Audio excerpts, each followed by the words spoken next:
Hi YouTube, welcome back to my channel. Thank you so much for watching this video. Today we'll be talking about my personal journey on how I build confidence, what it took to get me here, and some of the advice and insights that I have throughout my journey to share with you all so that it can be helpful on your journey as well.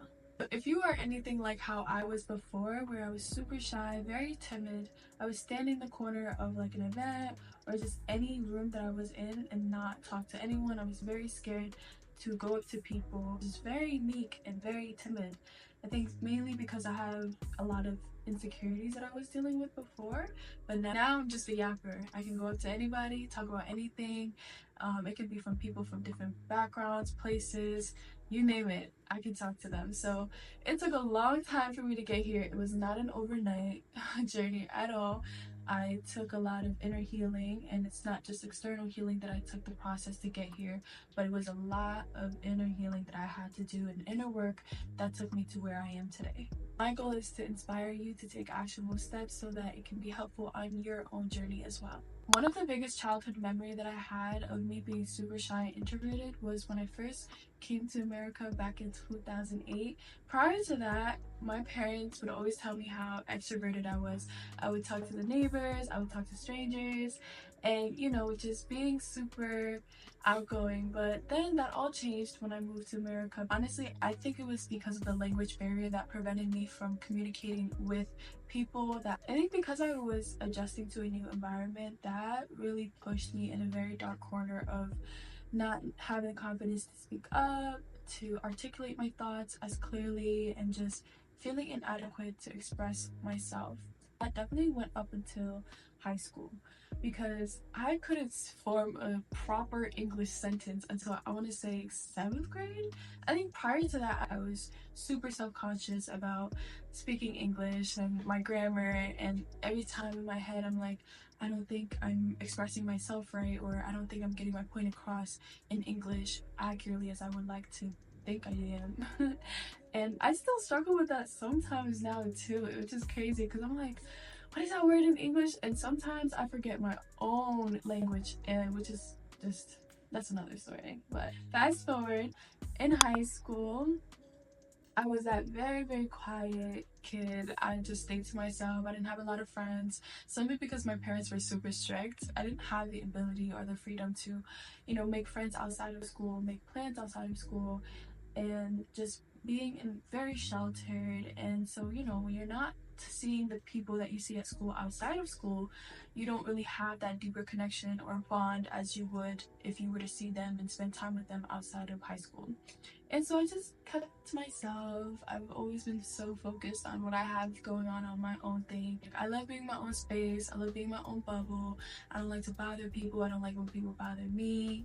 And just stay in my own lane. That's how I've always been. And I still am like that till this day to a certain degree, but I know how to turn it on and off. Because of my shyness, not only in the terms of going up to people, introducing myself, it was also to an extent of not being comfortable enough to freely express myself, and as well as advocating for myself. Being shy doesn't get you anywhere. It really just holds you back, if anything. And as I was maturing, I'm like, THIRI, like, maybe it was cute when you were a little bit younger, but you're growing into yourself, you're maturing, you're in different rooms now, you have to advocate for yourself, you have to speak up. So that was the biggest learning curve that I had gotten out of shyness, because when you're shy and you have big dreams, that's not going to help you on your end. So language barrier played a huge role.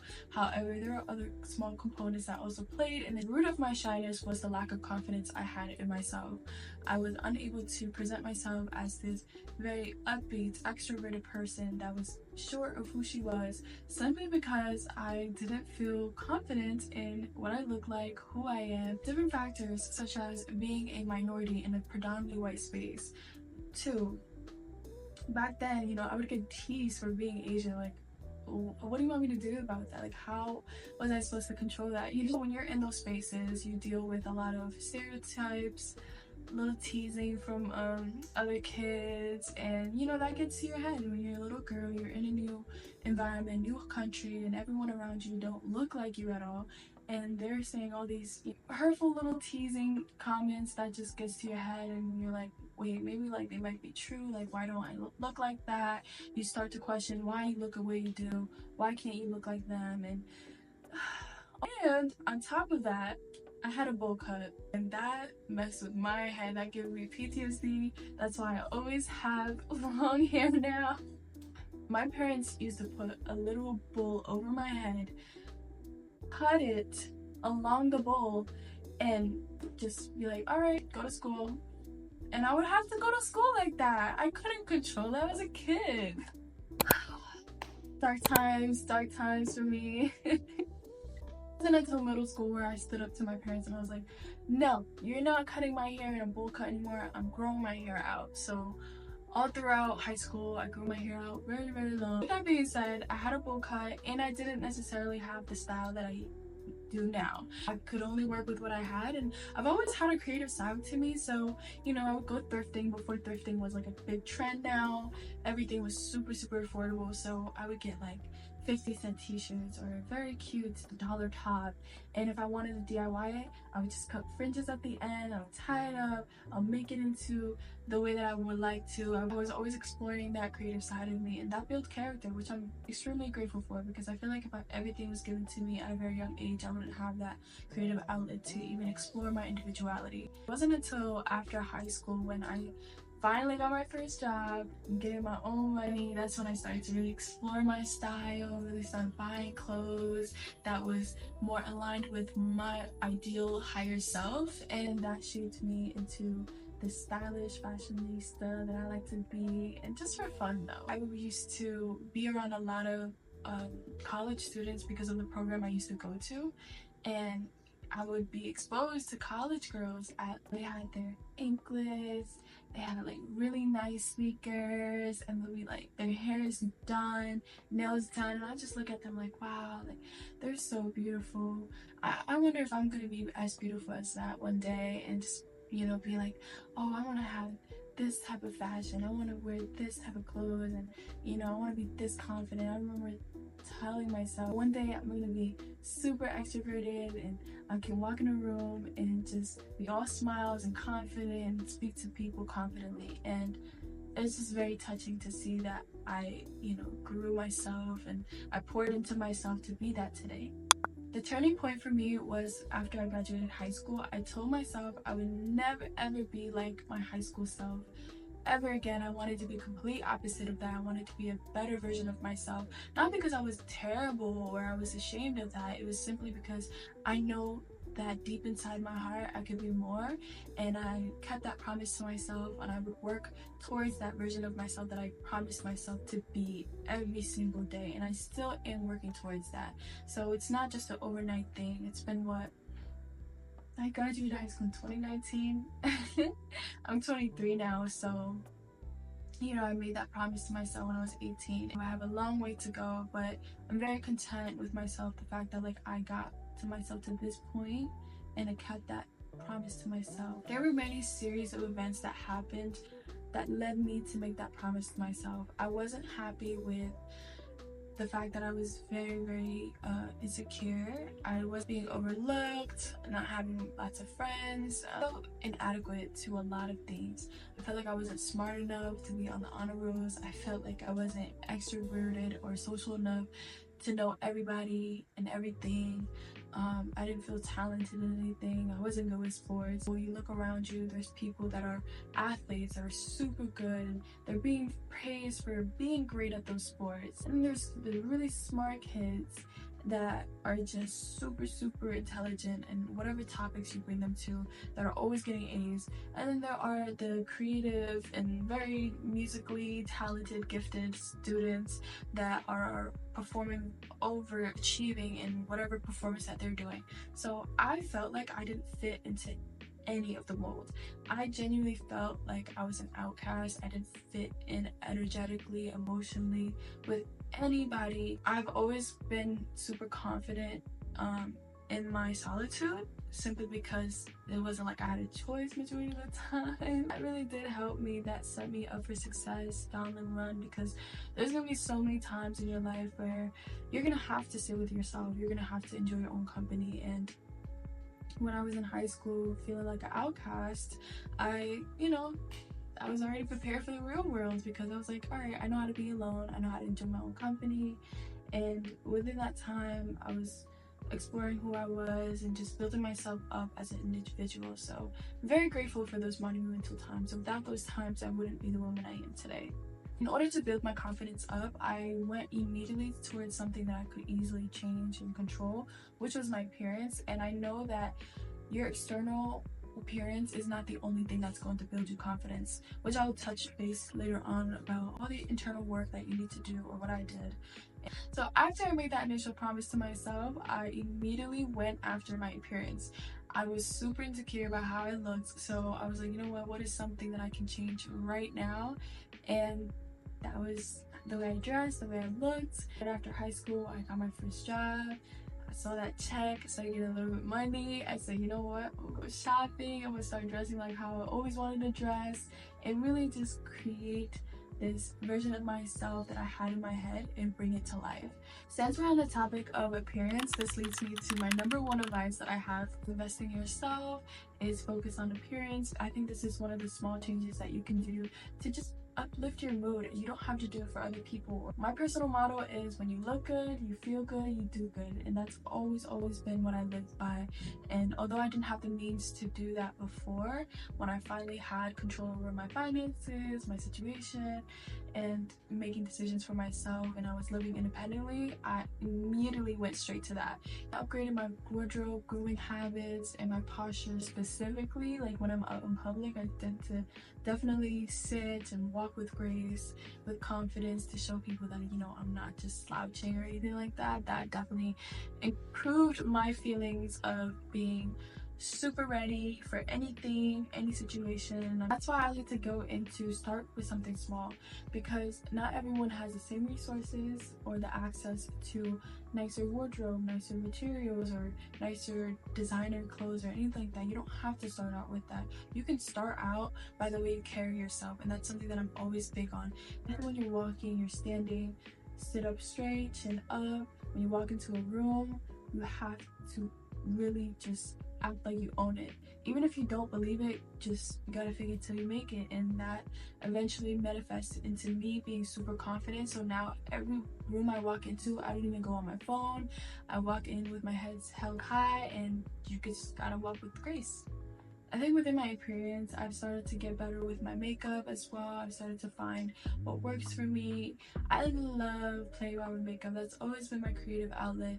However, feeling confident in what I look like is crucial for me, because if I go out in public and I hate the way my makeup looks, I just immediately want to go home. It really definitely helps. And how I like to style my hair, I don't like when my hair looks super flat and straight. I think it doesn't flatter my features at all. I like going out, working a 10, and I'm ready to take on the world. After I felt content with how I looked and how I was presenting to the world, I immediately had to learn the value of inner work.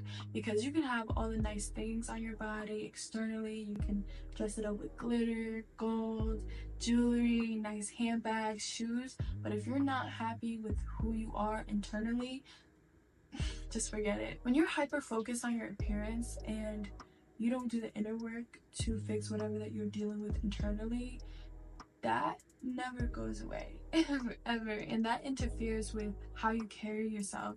It's important to face your internal battles and really work through it internally, so that you can be 100% aligned with how you look and how you feel, and you can show up as the best version of yourself. I tell this to all my girlfriends, my sisters. I'm like, you have to watch what you say. You have to watch your words, you know, especially how you speak to yourself. You know, I try to avoid telling myself, like, if I do something small, I try to avoid saying things like, oh, I'm so stupid, or oh my gosh, like, I'm a mess. No. I check myself. I'm very mindful of the words that I speak out to the universe. I'm very mindful of what I say to myself. If I make a simple mistake, I'm like, okay, let's try this again, you know? You get into the habit of speaking negatively over yourself, over the smallest things. Imagine how self-depleting you are and how harmful it is for you in the long run with bigger things. So it starts out small and it builds up to the bigger picture, which is why I'm very mindful of the things that I say to myself and also to other people. Because I am super hard on myself, when certain situations doesn't go the way I planned to or expected, I'm so quick to be like, why, what did you do wrong, like what's going on. That is so unproductive. Like that does not help in any case whatsoever, which is why I got into the habit of challenging myself to take a step back anytime I go through a situation. Let's debrief, let's reflect on what's going on or what happened. Maybe, okay, we could have done it this way. It's okay, you tried it, that happened, just move forward. And I've pushed aside any negative self-talk that I feel the urge that is coming up. I'm like, no, no, no, no. No, we're gonna move past it. We're gonna do something different. All right, let's get back up. There's no time. There's no time to be like, oh, I should have done this. Why am I so stupid? No, we're not gonna be unproductive. We're gonna do something productive and speak life into ourselves. And that's something that I have practiced and gotten better at over the years. And I've gotten better at being a friend to myself, because if my friends did something wrong, I would never ever go after them. I would never speak negatively to them. I'd be like, listen, you tried your best and it's okay. And that's how I am approaching myself these days. And I think it's important that you approach these different scenarios and give yourself self-compassion. Cultivating independence is the biggest self-confidence builder for me, simply because when you're on your own, you are relying on yourself. It builds resilience. You find trust in yourself even more to get through certain situations alone. And you know, when you're making decisions for yourself, you have to trust yourself to make it through whatever. You have to trust yourself to be in better positions and get done everything that you tell yourself that you will get done. That is the biggest ultimate confidence booster, and no one can take that away from you, because you kept a promise to yourself and you kept it. When you get through tough times alone, you really build that deeper bond within yourself, and you don't have to go through negative situations to have that bond with yourself.